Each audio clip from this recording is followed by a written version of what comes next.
Good morning, guys. Uh, we are going to be talking about World War II and really the battles and key events of World War II today and pretty much the rest of this week. This is the largest chunk of the unit. We'll go into details of different battles and different events. You'll get some assignments on those specific events. If we get back to school on April 6th, there is a fun recording project that we did last year that I'd like to redo this year in the makerspace, where you pick a battle and you basically do a radio broadcast informing the people of the United States about that battle. Some of our students did podcasts and radio shows. It was a fun project. So I'd like to do that again if we get the chance to get back into the school building. Otherwise, I may have that set up as sort of an extra credit thing for you to do on your own with your phone or whatnot. But other than that, let's get started with the presentation today. So World War II lasted for about 4 years. It, just like World War I, included many countries around the world. It's going to start off with mainly Britain and France and Russia facing, or Soviet Union facing Germany, and Italy and Japan, and then Pearl Harbor happens, and that's when the United States gets pulled into the war. And so major countries are fighting, little countries help out, but they're not the primary people fighting here. So let's start to talk about, let's review kind of Hitler and the rise, what starts World War II. So Hitler comes to power throughout the 1920s and 30s. In 1933, he's named Chancellor of Germany, giving him the ultimate power, sort of like the president of Germany. In that role, he creates a totalitarian Nazi government. And so, again, totalitarian is as a leader that has complete control over your life. And so that's what Hitler wanted. And one of his demands for Europe, or kind of the German people to demand, was Lebensraum, or living space. He wanted more territory for the Germans to live. And that meant moving out of what their current borders were and expanding and taking over other countries. So it's kind of like a warning to Europe, this is what's going to happen. And so let's talk about that living space. We've talked all about these. He annexes Austria in 1938. Next, he occupies the Sudetenland and the following year all of Czechoslovakia. And through the power of appeasement, the European leaders don't do anything about that. And so he gets that territory, and then they're going to call together a conference, sort of, the Munich conference, where they ask Hitler, where the Prime Minister of England and the President of France ask Hitler to stop taking over places. They give him Czechoslovakia, but they want him to stop his expansion. He agrees to that. In that time, he also makes a pact with the Soviet Union. So the Soviet Union, this happens in August of 1939. Germany and the Soviet Union, Hitler and Stalin meet together, and they sign a pact. And that pact basically is an attempt for Germany to dissuade or to convince Great Britain not to declare war on them. It also, the pact is with the Soviet Union, and it was really about Poland. And so Poland is a country that separates the Soviet Union and Germany at the time. And because both of these countries want Poland, they decide that they won't fight over it. They'll just split Poland down the middle. And as long as Hitler stayed on his side, Stalin would not go to war with Hitler. And that this meant that the Great Britain probably didn't have the power to defeat Hitler, and so they wouldn't jump into the war either. Well, Hitler didn't like to be restrained, and so he invades Poland, not his side, he invades the Soviet Union side on September of 1939. Germany uses a type of military tactic called the Blitzkrieg, and this is where they give everything they got and go at it. It's like a lightning war. They just bomb them and shoot them and go after the opponent. And the attempt is to catch these opponents when they're not ready for this type of military action. And so they use this Blitzkrieg effect to overrun Poland. It was very, very successful. Germany won very quickly. It was over. That's why they call it the Lightning War. Britain and France, at this point, declare war on Germany for invading Poland, which is what they said they wouldn't do.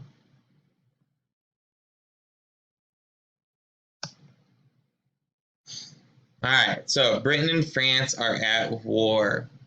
Britain has military advantages. They're an island, and this has always been an advantage for them because when they're at war, they typically don't fight in England. They're fighting in the mainland of Europe, and they ship their soldiers over, and then their actual country doesn't get weakened by war. And so the same thing is happening. France borders Germany. And so this doesn't help France at all because now Germany has this easy access to their country. So France calls this is what's called the France-Maginot Line. And what they do is they build a strong line of defenses right alongside their border with Germany. You can see this bold line right here. Then they build weak defenses on the borders of Luxembourg and Belgium. All right. They figured Germany would come in with all their force right here and that they would stop them.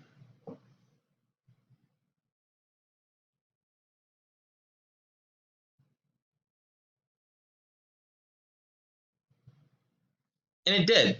It was successful. It stopped Germany. So what Germany did was reroute. They went up here and they took over a country up here called Denmark. And through Denmark, they moved in over through Belgium and then into France where the weak fortifications were. So they tried to go through here, it didn't work. Then to get by France's defenses, went up through these countries and down. France thought they were secure because they thought Belgium and Denmark would protect them. It would slow them down and France could get here. But Germany's Blitzkrieg effect came through for them, and they got through Belgium pretty quickly and into France before France could mobilize these defenses and put them over here. All right. Now, the advantage here, this is Paris, and Paris is the capital of France. And so you're going to see this be a target for Germany because if you can take a country's capital, you really take everything. So the Maginot Line, massive defenses built along France's border with Germany. This is the defenses, all right? This is like a base. Big lights, windows to shoot out of, concrete. So the fall of France, May 1940, Hitler's army moves through that north, through the Ardennes, and around the Maginot Line, through Belgium, and they reach France's northern coast in 10 days. 10 days is all it takes them to move their entire army up through Belgium. And France surrenders when they break in. All right, France knows they can't defeat Germany. And so before Germany gets to Paris, France is going to surrender. And the leaders or people are going to flee, hopefully, to keep France alive, just not have that physical location. And so as Germany's coming in the north and France surrenders, we have the beach or the port of Dunkirk. All right, this is a movie, actually, go watch it. England stored a military base at Dunkirk. So a lot of the British Navy was at Dunkirk ready to come into the mainland. All right, and so Germany knows this, and they're pushing their forces towards Dunkirk. And this is where Allied forces are pushed back up against the beach. where they have nowhere to go because the ocean is right there. The British government, in a very secretive, sort of risky maneuver, sends British merchant ships, small ships that aren't big military ships, into Dunkirk and rescues the British and French troops using around 850 British ships. So it was an incredible act. The movie is very good if you wanted to watch that. There's a couple of them out that came out just a few years ago. But it's called The Miracle at Dunkirk. They saved many of their people, and they got them away before Germany closed in on them at the beach. However, doing this made sure that there were no allies in France. And so Germany was able to occupy not only Belgium, but now they get most of France, the occupation zone. Down here is called the Free Zone. It's not under German control, and it's sort of under French control, but not totally. Italy kind of moves in over here. But you can see the capital of France, Paris, is under Germany's control at this time. So, like I said, Britain is on an island. And the island is pretty secure for the British, because in order to get into Britain, you had to use a boat. And the British Navy is by far one of the best navies in the world because they live on an island. And so, with the new technology, Germany is allowed or has airplanes. So the Battle of Britain mostly takes place over Britain, an airplane battle. So it lasts for about a year. Summer of 1940 to May of 1941, the German Air Force, the Luftwaffe, makes nightly bomb raids over Great Britain. You can see the pictures of the damage that happened. All right, this wasn't like a battle what did turn into a battle in the sky, but a lot of it was just bombing Britain over top of it. They weren't ready for it. Luckily, there is new technology from the British Royal Air Force, and this holds Germany off. And it proves to Britain that Hitler can be stopped. Here's some pictures then of just kind of the Battle of Britain's aftermath. You can see little kids sitting in rubble, trying to protect themselves. For a year long, these kids were in school, and you didn't know when a plane would be coming over and bombing Britain. And so at the time, Winston Churchill is the prime minister, and his comments on the Battle of Britain were never in the field of human conflict was so much owed by so many to so few.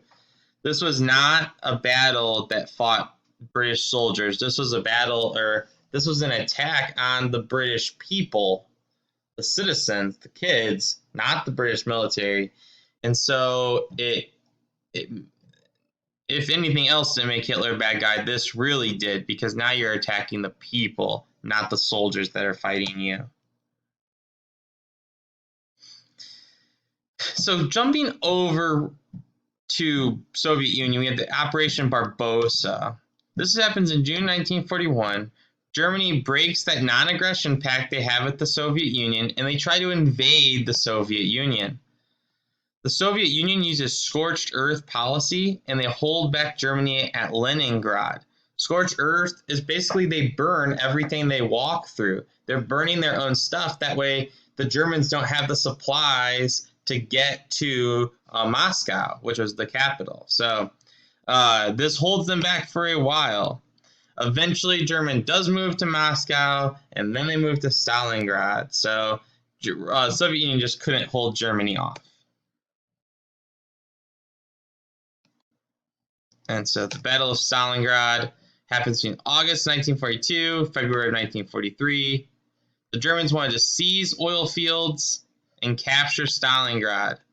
German troops surrendered to the Soviet Union, though, because they started to starve and the cold really got to them. All right, we're going to stop there and continue this in the next video where we get America involved in World War II.